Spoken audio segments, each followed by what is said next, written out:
Good morning, everyone. Welcome back to our morning coffee time for Wednesday, September the 23rd.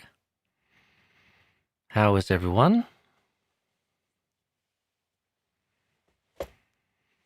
O genki desu ka? Which is Japanese for how are you?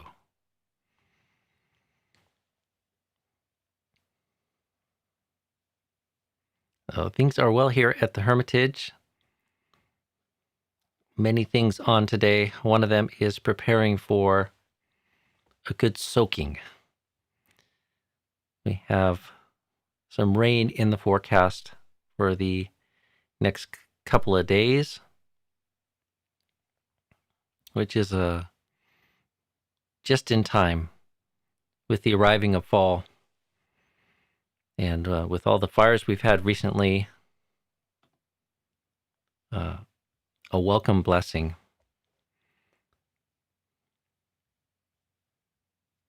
So we're going to be tarping up our firewood because we still have our woodchuckers ball this weekend and want to keep things as dry as possible and be ready to move and stack cordwood for the winter, or maybe even for the next 2 winters, since we're at it, and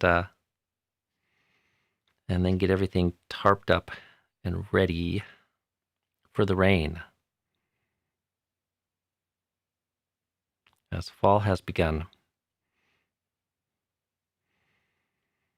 And hopefully a good portion of the West will enjoy a bit of rain, if not this weekend, but before too long. The air needs a good scrubbing, and there's still quite a few fires out there burning in the West that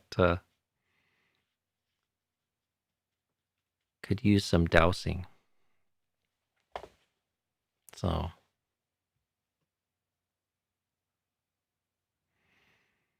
hope everything is looking and sounding okay this morning.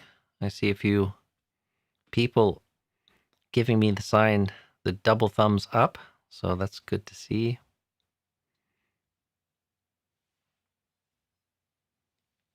Yesterday we had Ladawan Konkarat and her husband Hiran come down from the Seattle area to offer the meal to the monks and celebrate her birthday.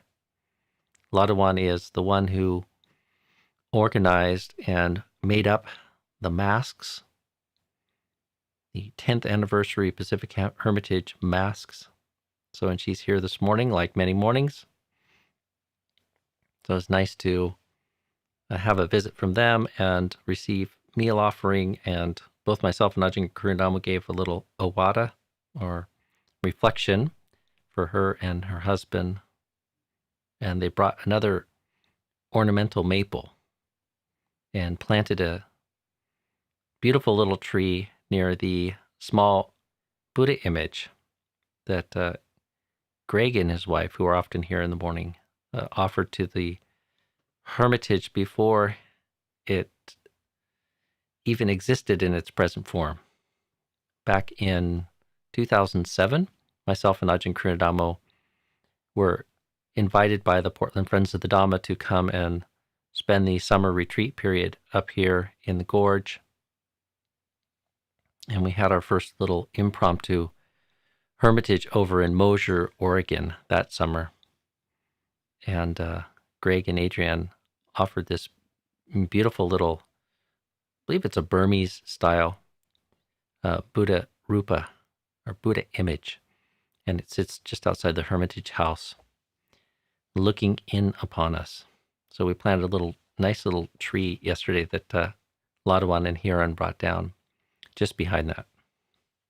So maybe I'll turn to questions. Nothing's really bubbling up in my mind as I go to reflection today. Maybe give a bit more time for questions today. If people have them, pop them in there. And I'll try to be relatively concise, so give myself the challenge of seeing if I can get through them all in the 25 minutes we have here. Okay, so the first 2 come from Eleanor, our number 1 questioner. Question about prayers again. did the Buddha talk about it? I think is what you mean there. And did he give instructions? I often want to ask for protection or use some sort of serenity prayer. Should we always pray for us and others at the same time, as in the may we all be free from suffering, and avoid praying for may I be free from? So there are instances, Eleanor, where the Buddha does talk about protective chanting. And there's a rich tradition in the Theravadan world of the monks being asked to do protective chanting. The background story in the commentaries for the Buddha actually giving or speaking on the Metta Sutta, giving the teaching on the cultivation of metta, is quite interesting story. The monks went off to live in a forested area and were hounded by non-human beings. Let's put it that way. And driven out of the forest that they went to sort of camp in to put forth effort and develop their practice. And when they came back to the Buddha and asked if there was anything they could do, the Buddha chastised them for not sharing merit with all the living beings in the forest, and gave the Metta Sutta. So there are several of these in our chanting books, both Volume 1 and Volume 2. In the Recollections and Reflections area of our chanting book, you'll find an English translation of the Metta Sutta, and that is said to have protective values. There are also other suttas that are traditionally thought as being protective. Simplest of them even is just to chant homage to the Buddha. So, Namo Tassa Bhagavato Arahato Samma Sambuddhassa, traditionally done 3 times, just to evoke and recite an homage to the Buddha, is believed to have protective values. Certainly it steels the mind, or can steady the mind, and be a skillful means to check the slide into anxiety or fear or worry. But in Buddhist culture, it's believed that it has protective powers even beyond that.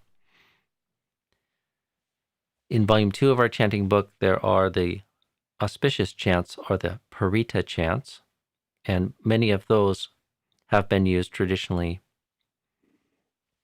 as something like a protective chant, or could say they are a prayer in part of the way that we think about prayer in Western cultures. So the second part of your question, should we always pray for all beings or others or ourselves? And there's no real set thing there. Include yourself.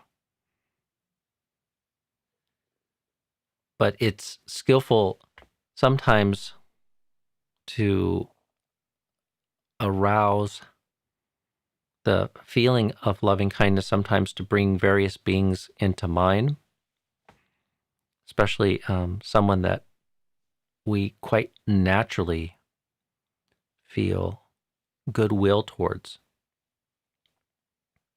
Ultimately, though, where we want to take the cultivation of these things is towards all beings in a undifferentiated way.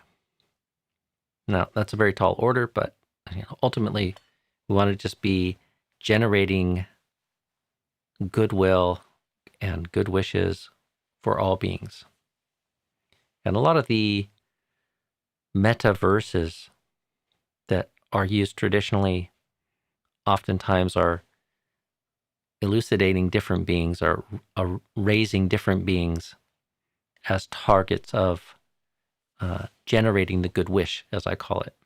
So also in the reflections and recollection area of our Volume 1 chanting book, is another one of the metta refrains, which starts out with self. May I abide in well-being, in freedom from, and then there's a couple verses, and then it goes to other beings and everyone.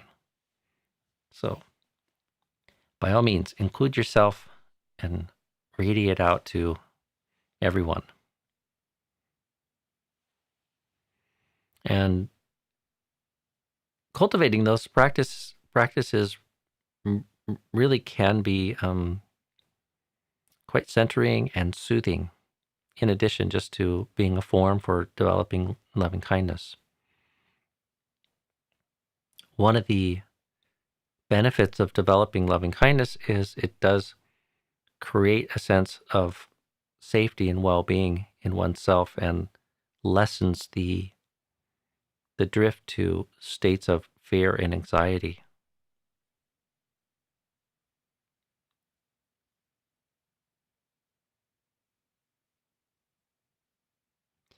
So try that on for size. Hopefully that you'll find some usefulness in that.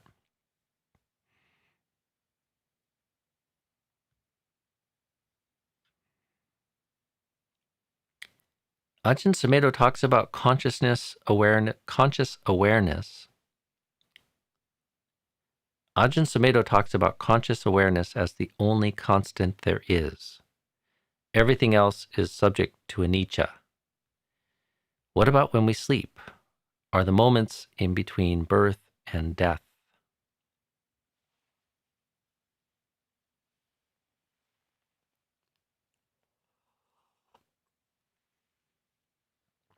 Well, as Ajahn Sumedho often says in his talks, a lot of the way he's using these reflections is to stimulate an investigation into the subjective nature of consciousness.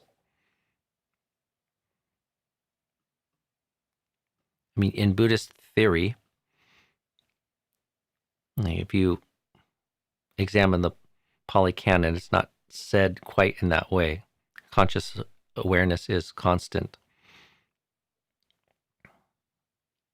In the Pali Canon itself, everything is conditioned. The only thing that sits outside of conditionality is the cessation of dukkha, namely nibbana.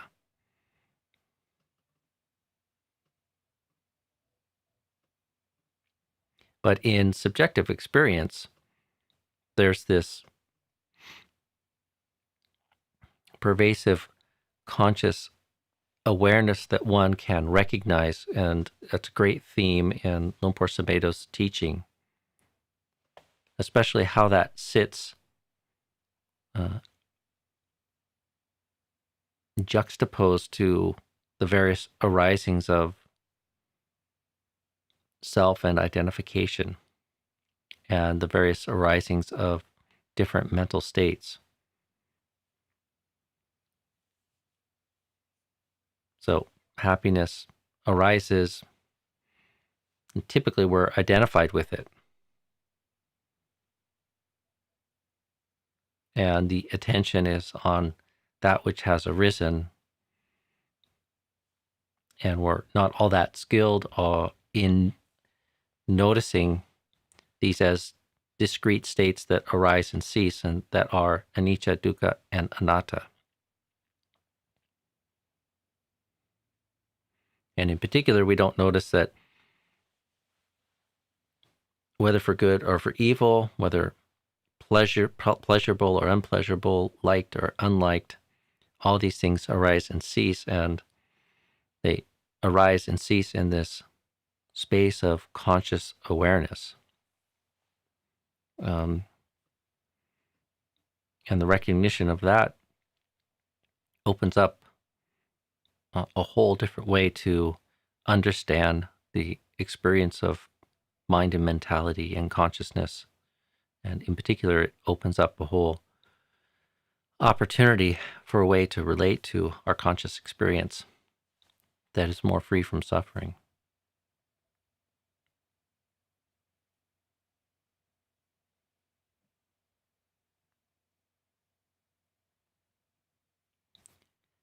If one looks to the text, the way consciousness is spoken about directly in the Pali Suttas is something that arises and ceases, and it doesn't match always so closely to the way Lumpur Sumedho is kind of reflecting on consciousness, which is a very just accessible reflection about the nature of subjective conscious experience.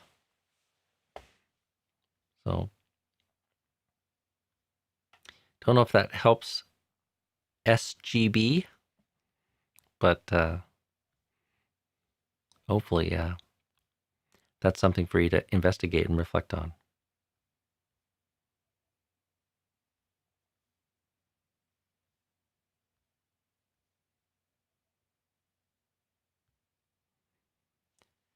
Good morning, Shelley. Is fear always dukkha?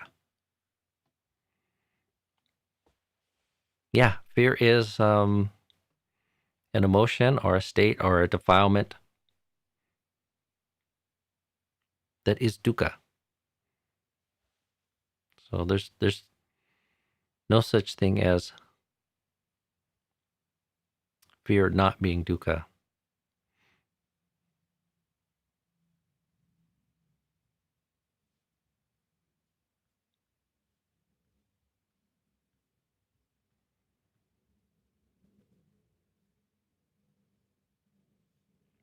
And I think for many beings, it's probably one of the more profound and obvious forms of the defilements.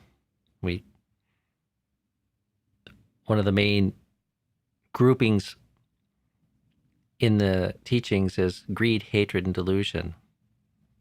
And I've often wondered why the Buddha didn't, instead of making it a 3-part model, a 4-part model, because fear seems to be such a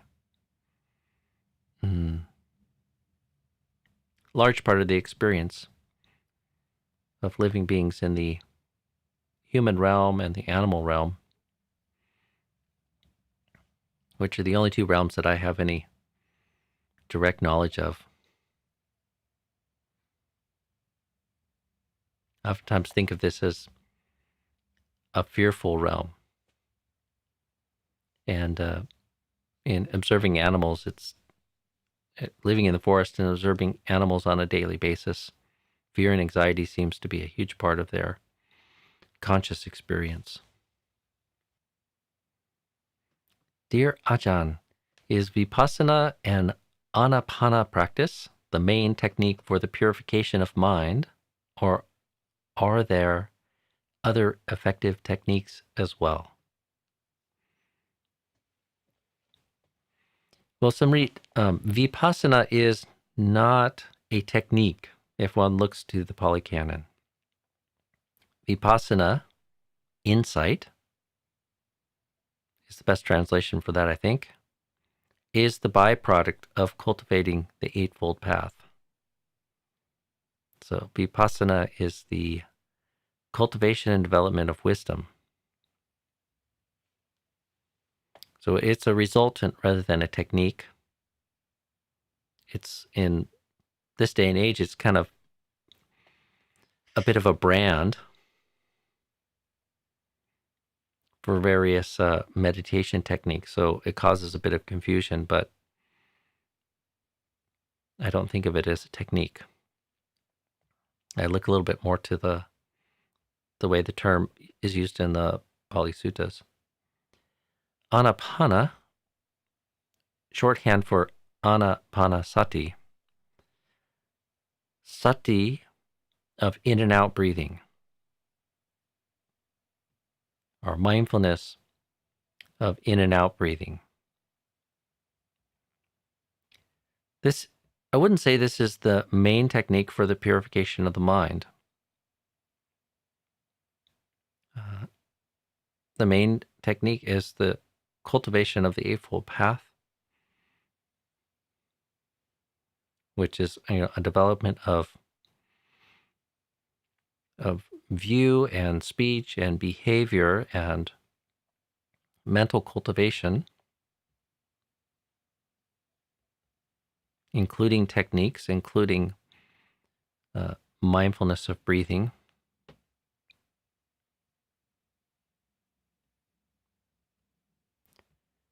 But in the Pali Canon and in the teachings of the Buddha does give, or anapanasati does have some special significance.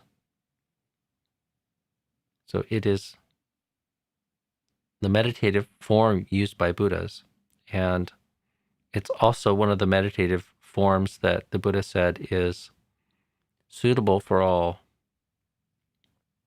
So there's certain forms that are contraindicated for various temperaments and personality types, but anapanasati is said to be suitable for all. And it's, according to my knowledge of the suttas, which is not authoritative or great, but according to my knowledge, it's probably the meditative technique that has the most detail in the suttas. Many of the other meditation techniques, as they surface in the body of the suttas, are not given a lot of detail. So anapanasati seems to sit in a kind of special place in the suttas because the Anapanasati Sutta, and there's more than one of them, gives a lot of detail about how that can be used to cultivate the Eightfold Path. So it rightfully gets quite a bit of attention.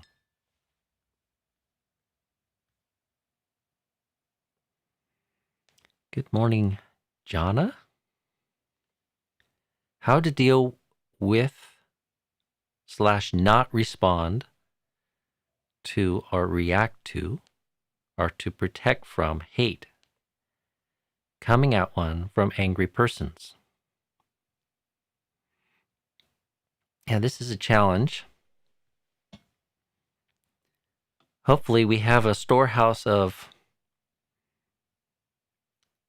loving kindness and equanimity and a heart that is strong in Dhamma, so that we can be somewhat clear-minded and patient in the presence of hatred and anger.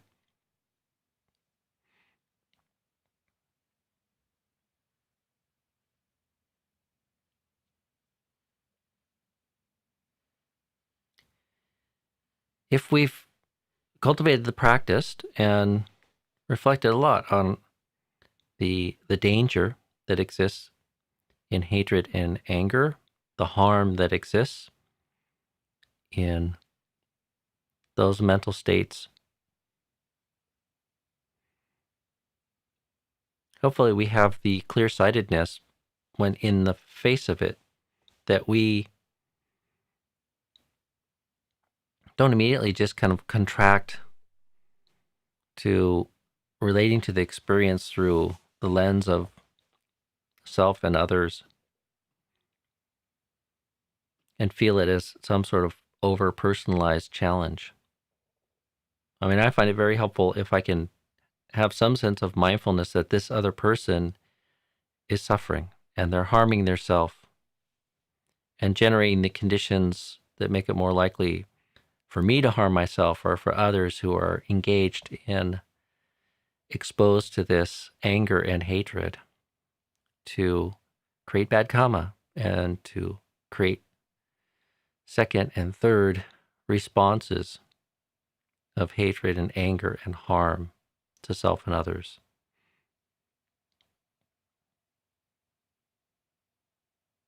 That's difficult to do. Oftentimes, we're so grounded in just taking refuge in favorable conditions and not being exposed to such a threat And sometimes our wisdom faculty isn't quick enough to be able to take on this, to directly kind of perceive that somebody is in a state of suffering. Just immediately becomes enemy, threat. How dare they? And there's thoughts of self and self-protection. But to be able to sort of see what's going on there from the light of Dhamma, to see dukkha, this person is suffering, I find very helpful in maintaining some sense of objectivity, some sense of equanimity, some kind of space to be able to respond in a skillful way.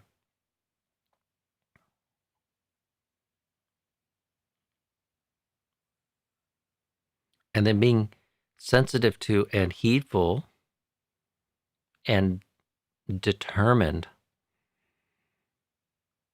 to not harm oneself or others by reacting to that challenge in an unskillful way.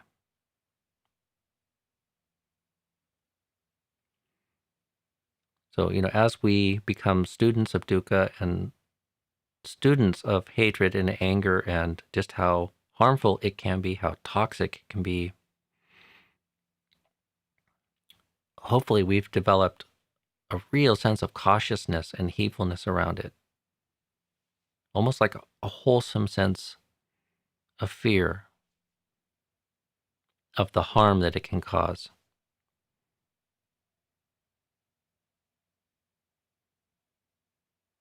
And that's what the Buddha's talking about in some of the teachings, where he's talking about not being heedless and cultivating a sense of heedfulness. It's like to see this as dangerous. And then acting in a way that is very careful and skillful, not to respond in any unskillful way oneself. Now, based on our karma and based on the strength of our mind in any given moment, everything happens so fast, it's difficult for there not to be some sense of anxiety or fear or anger that's provoked from such a challenge.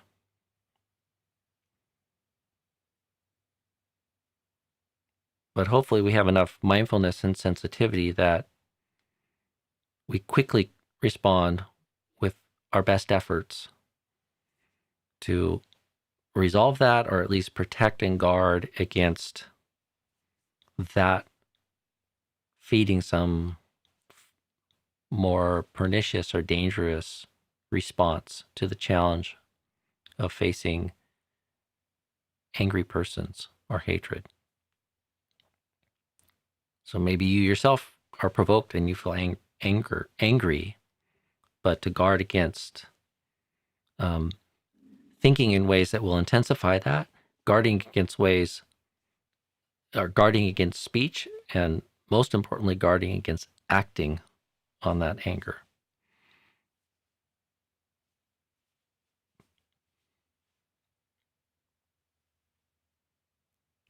And then, because of the danger of the situation, sometimes you might just need to keep your mouth closed. Sometimes you might need to just find some way to quickly resolve the situation or extract yourself from the situation to minimize harm. But a big part of the solution is having the wisdom to sort of see suffering and having this wholesome sense of cautiousness and fear about interacting in any way that creates harm for self or others. What is the correct way to pronounce the reciting of the 3 refuges out of the chanting book? Thank you. Well, I'm not perfect, but I'll give it my best. So I think, Christine, you're talking about the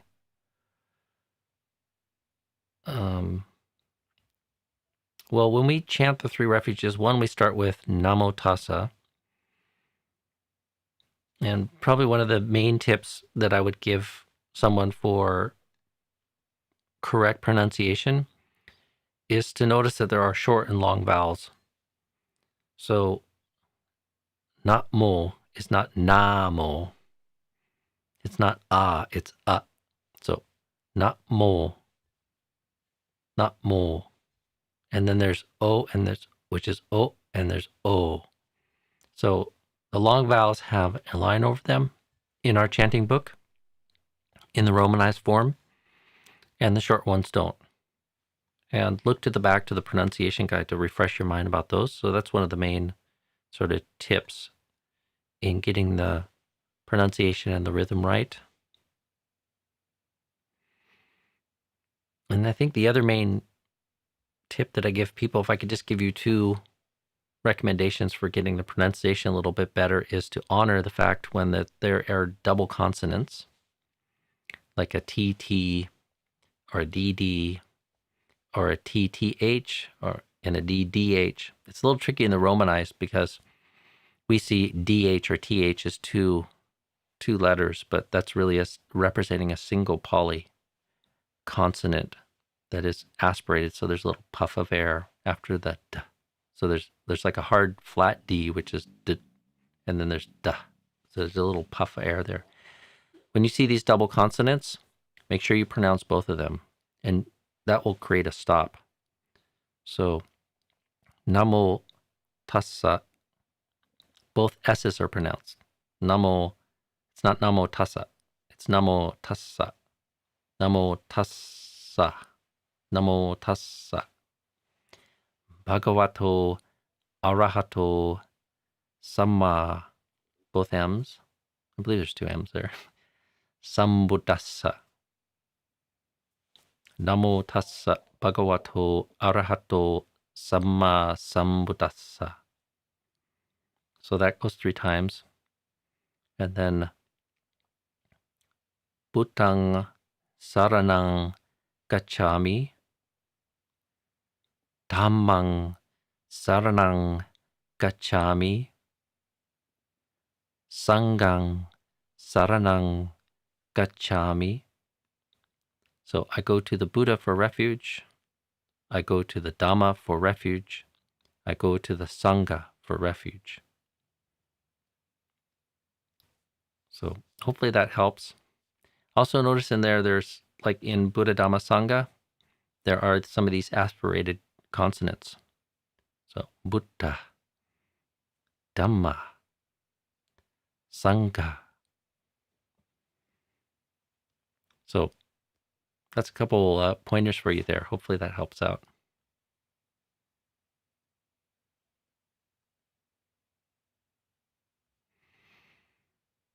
Oh boy, I don't think I'm going to make it through these questions. It is already time to go. Okay, so I'm going to stop with this one here because I like it. Ajahn, would you comment on the purification of the mind? What does it feel like? What is the experience of the pure mind? Oh, how I wish I knew. I've had moments moving in that direction, but I cannot claim. If we're talking about Nibbana, I cannot claim to know what that experience is. But I have it on good authority, and it is a strong part of my faith in the Buddha, the Dhamma, and the Sangha, that the experience of the pure mind, it feels like the unburdening. It feels like peace. It feels like freedom.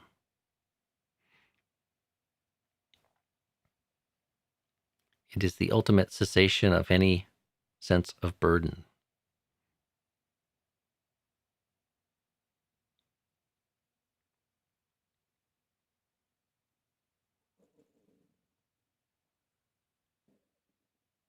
So if there's any sense of burdensomeness in the mind, then we're not there yet.